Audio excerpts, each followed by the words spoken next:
अब रुख करते हैं बिहार की खबरों की तरफ। बिहार के लाल शहीद राम बाबू का पार्थिव शरीर जब पटना एयरपोर्ट पहुंचा तो न तो मुख्यमंत्री और न ही डिप्टी सीएम और न ही कोई मंत्री श्रद्धांजलि देने पहुंचे। वहीं नेता प्रतिपक्ष तेजस्वी यादव एयरपोर्ट पहुंचे और शहीद को श्रद्धांजलि अर्पित की। इसके बाद इस मुद्दे पर सियासत तेज हो गई है। विपक्ष ने डिप्टी सीएम विजय सिन्हा की चुप्पी पर सवाल उठाते हुए एनडीए सरकार को पोस्टर के जरिए घेरा है। पोस्टरों में सरकार पर सेना के नाम पर राजनीति करने का आरोप लगाया गया है। विपक्ष का कहना है कि जब सेना और शहीदों की बात होती है तब सरकार सिर्फ मंच और भाषण तक सीमित रह जाती है। अपने देश के सीमाओं की सुरक्षा करने वाले मां भारती के संतान को हर लोग श्रद्धांजलि दिल से अर्पित करते हैं और इनका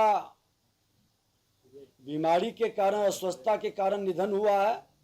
संयोग से जानकारी हम लोगों को उपलब्ध नहीं हुआ है। बिहार सरकार पूरी सजगता के साथ शहीदों के प्रति सजग रहती है, श्रद्धांजलि देती है। आपने देखा कि हमारे माननीय मुख्यमंत्री जी, मंत्री, हम लोग को भी जानकारी मिलता है। हम लोग जाते हैं, हम तो बैठे हुए हैं, जानकारी मिलता तो हम तो सबसे पहले बढ़ करके जाके श्रद्धांजलि अर्पित करते। और हमारा बिहार का बेटा हो या देश का बेटा। ऑपरेशन सिंदूर के तहत पाकिस्तान के 9 आतंकी ठिकानों पर जिस तरीके से भारतीय सेना ने अपनी वीरता दिखाते हुए उनके आतंकी ठिकानों को ध्वस्त किया और उसमें बिहार के कई जवान जो है शहीद हो गए और उनका पार्थिव शरीर धीरे धीरे बिहार की भूमि पर पहुंच रहा है। बिहार में एक तरीके से कहे तो शोक की लहर है। लगातार जो है उनका पार्थिव शरीर जब पटना एयरपोर्ट पहुंचता है वहां पर कई नेता पहुंचते हैं, श्रद्धांजलि देने पहुंचते हैं। कई लोगों की आंखें नम हो जाती हैं, नम आंखों से उनके घर पहुंचता है पार्थिव शरीर और विदाई दिया जाता है। लेकिन वही अब पोस्टर के जरिए बिहार में राजनीति सेना को लेकर के शुरू हो गई है। एक पोस्टर लगा है और पोस्टर क्यों लगा है हम बताएंगे, लेकिन पहले इस पोस्टर को दिखाते किस तरीके से। देखिए, सरकार को शर्म आना चाहिए। हमारे बिहार के बेटे देश के लिए शहीद हो रहे हैं और जब उनका पार्थिव शरीर आता है तो पुष्पांजलि अर्पित करने और श्रद्धांजलि देने सीएम, डिप्टी सीएम दोनों एयरपोर्ट नहीं पहुंचते और इनको सेना के नाम पर सिर्फ राजनीति करने आते हैं। कुछ तो शर्म कर लो साहब। हमारी सेना में काबिलियत है कि पाकिस्तान को इस बार तबाह कर देते।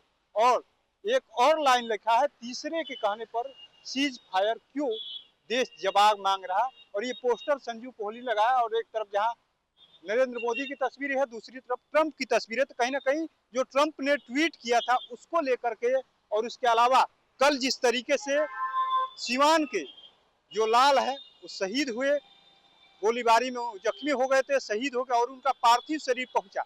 लेकिन देखिए किस तरीके से एक तरफ जहां सबकी निगाहें जो है भारत पाकिस्तान के तनाव के बीच सबकी नजरें टिकी हुई थी कि किस तरीके से भारतीय सेना वहां पराक्रम दिखा रही, लेकिन वही जब शहीद हो जाते हैं और अपने घर पहुंचते हैं तो घर में उनका एक तरीके से श्रद्धांजलि देने वाले जो नेता लगातार टीवी चैनलों पर बैठकर बड़े बड़े दावे करते हैं, उनको पता तक नहीं रहता कि आखिर में हमारे लाल जो है शहीद होकर के हमारे भूमि पा रहे हैं, उनको श्रद्धांजलि देने नहीं पहुंचते। तो सवाल तो उठता है और सवाल कई लोग उठा रहे हैं और पोस्टर के जरिए भी सवाल उठ रहा है। एक तरफ जहां सीएम नहीं पहुंचे, डिप्टी सीएम नहीं पहुंचे और बिहार सरकार के कई मंत्रियों को इस बात की भनक नहीं लगी कि बिहार के लाल शहीद हो गए हैं और उनका पार्थिव शरीर अब उनके घर पहुंच गया है। लेकिन नेता प्रतिपक्ष तेजस्वी यादव पहुंचे और तेजस्वी यादव के पहुंचने के बाद से राजनीतिक सरगर्मी तेज हो गई। तो कहीं ना कहीं कहे तो अब पोस्टर के जरिए राजनीति शुरू हो चुके हैं। लगातार जिस तरीके से सेना के जवान ने जो वीरता दिखाया और उस वीरता को